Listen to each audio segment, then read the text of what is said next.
अब आपको कुछ 5 MCQs दिए गए हैं हॉस्पिटल एंड क्लिनिकल फार्मेसी इस चैप्टर पे।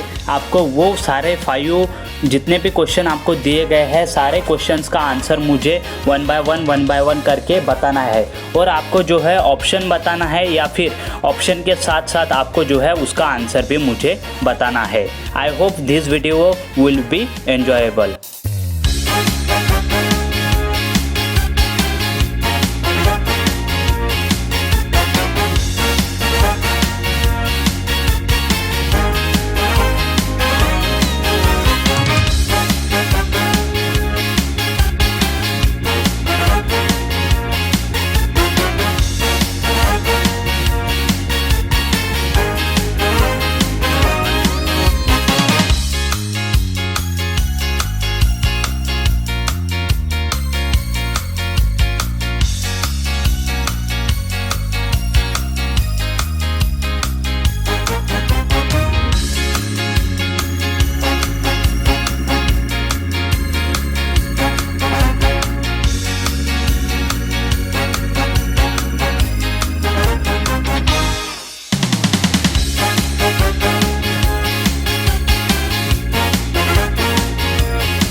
Thanks for watching the video till end, and do not forget to like the video, share with your friends, and do not forget to subscribe the channel for more and more educational videos and regarding to the MCQs of their D Pharmacy second year.